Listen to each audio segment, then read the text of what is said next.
अंदर हर्षित हो रहे हैं? क्यों? गुलजार दादी के अंदर हर्षित क्यों नहीं हो रहे? क्योंकि मुकर्रर नहीं है। बाप जो है वो कन्या के तन में, पवित्र तन में नहीं आता। बाप किस में आता है? पतित तन में। पतित तन कामी कांटे में आता है। वो कन्या जो बचपन से ही आश्रम के पवित्र वातावरण में पली हो, गृहस्थियों के कीचड़ वातावरण में तो दूसरी बात, लेकिन जो फर्स्ट क्लास वातावरण में पली हो उसको पतित कैसे कहा जा सकता है? तो बाप उसमें नहीं आते। माना बाप जो है वो जरूर कहीं साकार सृष्टि पर साकार तन में मुकर्रर रथ में पार्ट बजाए रहा है। इसलिए बोला आज। कहाँ की बात सुनाई? और किसने सुनाई? शिव बाबा ने सुनाई। गुलजार के तन में शिव बाबा बोलता है। ब्रह्मा की सोल शरीर छोड़ने के बाद 18 जनवरी के बाद जरूर किसी चोले में प्रवेश करती है। जो पहली अव्यक्तवाणी 21 जनवरी की चली थी उसमें बताया था जिस संदेशी को मुकर्रर करेंगे उसके तन में आवेंगे। तो गुलजार दादी को मुकर्रर किया गया। सूक्ष्म वतनवासी ब्रह्मा की सोल जो सूक्ष्म शरीर धारण कर चुकी है, सुप्रीम सोल सूक्ष्म शरीर धारण नहीं करता। सुप्रीम सोल ज्योति बिंदु सूक्ष्म वतनवासी में प्रवेश नहीं करता। जैसे मनुष्य आत्मा सूक्ष्म चोला धारण करती है स्थूल शरीर छोड़ने के बाद, तो कोई मनुष्य तन में प्रवेश करती है, जिसमें प्रवेश करती है वो आत्मा अपने स्वरूप को भूल जाती है, उसे अपना भान नहीं रहता। सुप्रीम सोल की प्रवेशता में और मनुष्य आत्माओं की प्रवेशता में ये भारी अंतर है। सुप्रीम सोल सिर्फ हल्का फुल्का ज्योति बिंदु है, सूक्ष्म शरीर जैसा पावरफुल नहीं है।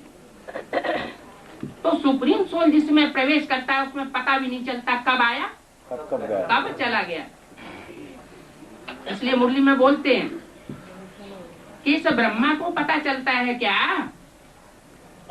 माने 69 से पहले इस ब्रह्मा को भी पता नहीं चलता कि मैं कब आता हूँ और कब चला जाता हूँ, क्योंकि चेहरे मोहरे में कोई फर्क नहीं पड़ता। मनुष्य आत्माएं जब किसी में प्रवेश करती है सूक्ष्म चोले वाली, तो चेहरे मोहरे में फर्क पड़ जाता है। क्यों फर्क पड़ जाता है? क्योंकि सूक्ष्म शरीरधारी ज्यादा पावरफुल होता है। उससे ज्यादा पावर को साकार शरीरधारी आत्मा वहन नहीं कर सकती, इसलिए अचेत हो जाती है। गुम हो जाती है। तो गुलजार दादी की आत्मा अचेत अवस्था में चली जाती है।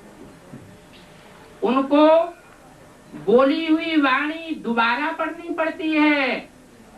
ब्रह्मा को दोबारा पढ़ने की जरूरत नहीं पड़ती थी।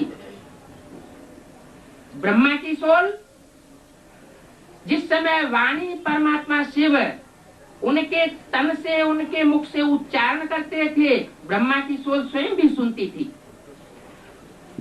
क्योंकि ब्रह्मा की सोल चैतन्य अवस्था में रहती थी। सुप्रीम सोल ज्योति बिंदु हल्की फुल्की आत्मा का कोई दबाव नहीं पड़ता था। माना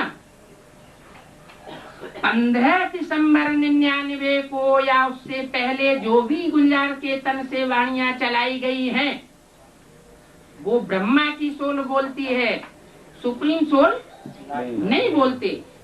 लेकिन कब की बात है? ये कब का दृश्य बताए रहे हैं?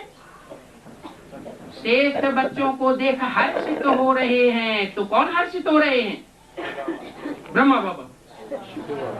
यहाँ तो बोला आज ऊंचे ऊंचा बाप ब्रह्मा ब्रह्मा बाबा ऊंचे तो ऊंचा बाप है, उसका कोई बाप नहीं है।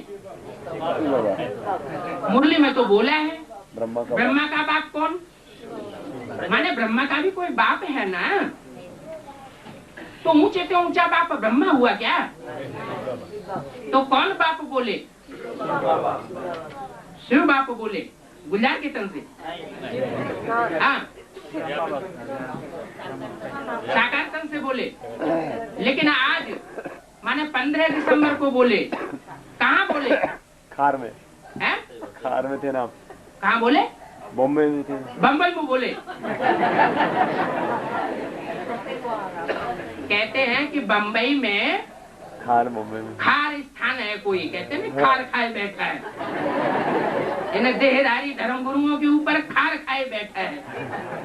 सागर खारा होता है। हाँ, तो ऊंचे से ऊंचा बाप अपने चारों ओर के श्रेष्ठ बच्चों को देखा हर्षित हो रहे है।